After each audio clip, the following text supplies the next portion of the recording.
Life debugging, the truth of created, but not formed protection. Hello, everyone. Welcome to today's deep dive. Imagine a scene. If you discover the building you live in is on fire, what is your first instinct?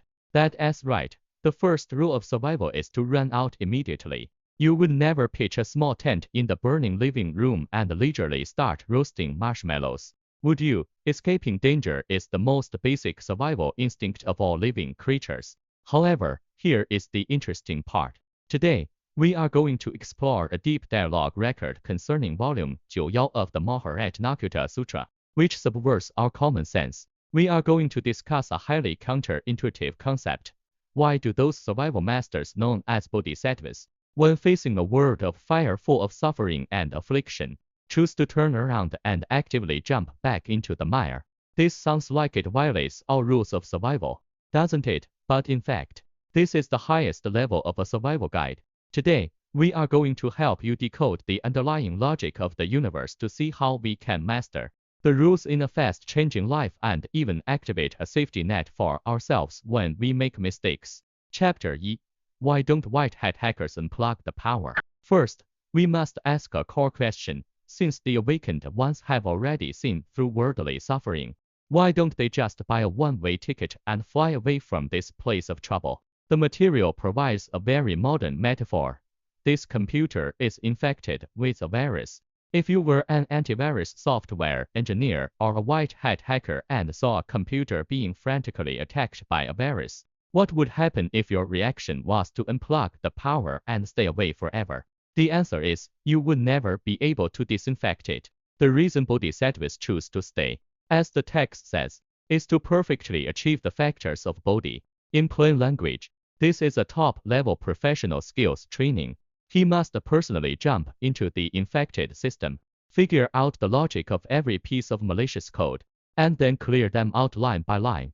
In this process of debugging, he not only repairs the system but also achieves irreplaceable professional expertise. Therefore, the phrase corresponding with the Dharma often mentioned in classics sounds abstract, but it actually means you have to understand the operating rules of this universal system. Chapter R. If you don't even know how to eat, it's called not reading the manual. The Dharma mentioned here refers to rules. Just as physics has the law of universal gravitation and chemistry has elemental reactions, our lives also have mechanisms that cannot be violated. If you ignore the rules, you will hit walls everywhere. The material provides some very down-to-earth examples. For instance, eating Peking duck.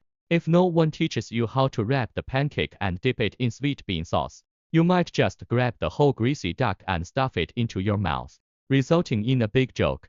A more destructive example is cutting a jackfruit.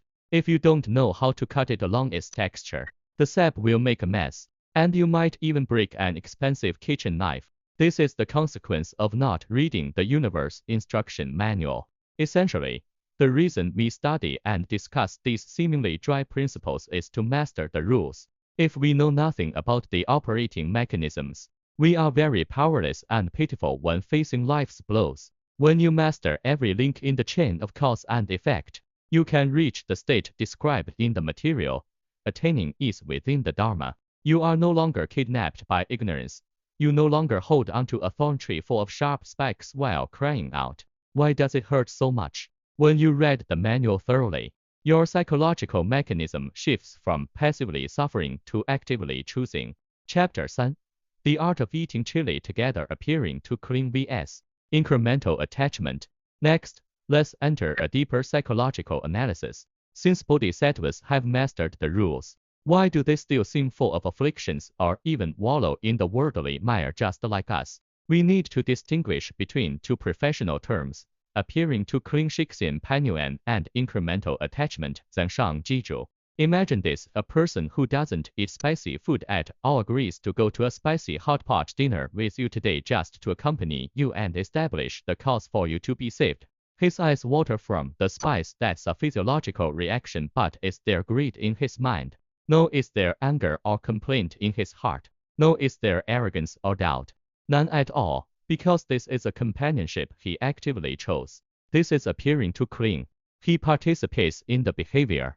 but his mind is completely clear, without any sticky negative emotions.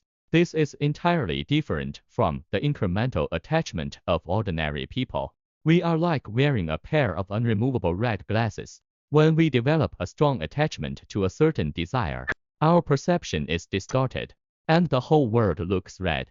More fatally, because these glasses are bounded by emotions, tearing them off is very painful.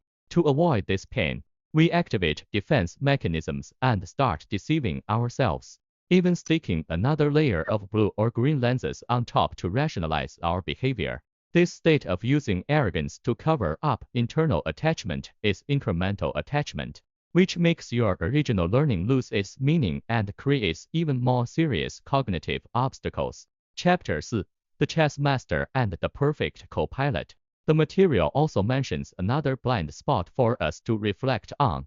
When you don't understand the master's chess game, please keep quiet. Imagine you are a novice standing next to a world-class master watching him play chess. For a grand strategic layout, the master deliberately makes a sacrifice move that looks full of flaws.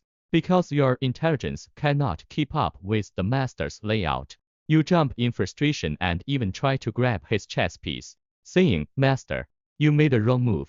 This is a mistake we often make when facing awakened ones or high-level practitioners. Limited by our own perception, we don't understand their strategy and start giving orders. Therefore, the material emphasizes, do not differentiate regarding others' faults. Suspend your judgment because you simply don't have the all-knowing perspective to judge whether someone is eating chili as a companion or is truly stuck in the mire. The classics compare two figures, the father of the Buddha during his period of practice and his wife, Yasodhara, the father, out of so-called protection, tried in every way to obstruct the Buddha's almsgiving. This is called an obstacle course. However, his wife Yasodhara showed amazing judgment. She saw at a glance that the Buddha would achieve great things in the future.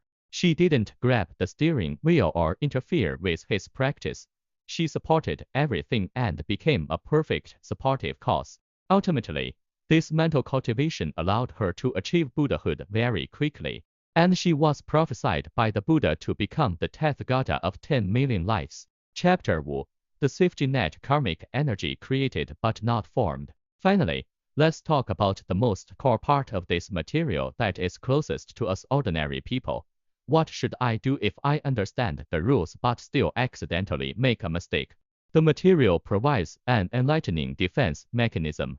It deconstructs the three necessary elements for the formation of behavioral consequences: karma, root, expediency, and completion. Root: the motive; expediency, the means of execution; completion: the sense of satisfaction, joy, and identification after finishing. Let's use an example. Suppose you go out and eat a meal of extremely unhealthy, high-calorie junk food. The first type of person, an ordinary person who doesn't understand the rules at all. He is heartily expediency, feels great after eating, and plans to eat it again tomorrow. Completion. In this case, the three elements of karma are locked. The bad karma is firmly formed, and he will continue to sink until his health collapses. The second type of person, a beginner who knows the rules, one who has seen the path. He couldn't help but eat it because of great pressure, but he knows it is toxic. He feels ashamed while eating and develops a strong sense of remorse after eating. At this point, a wonderful chemical reaction occurs, created but not formed.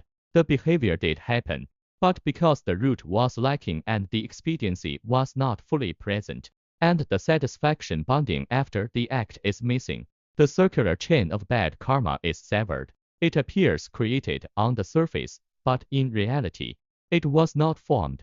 This is not about finding a loophole.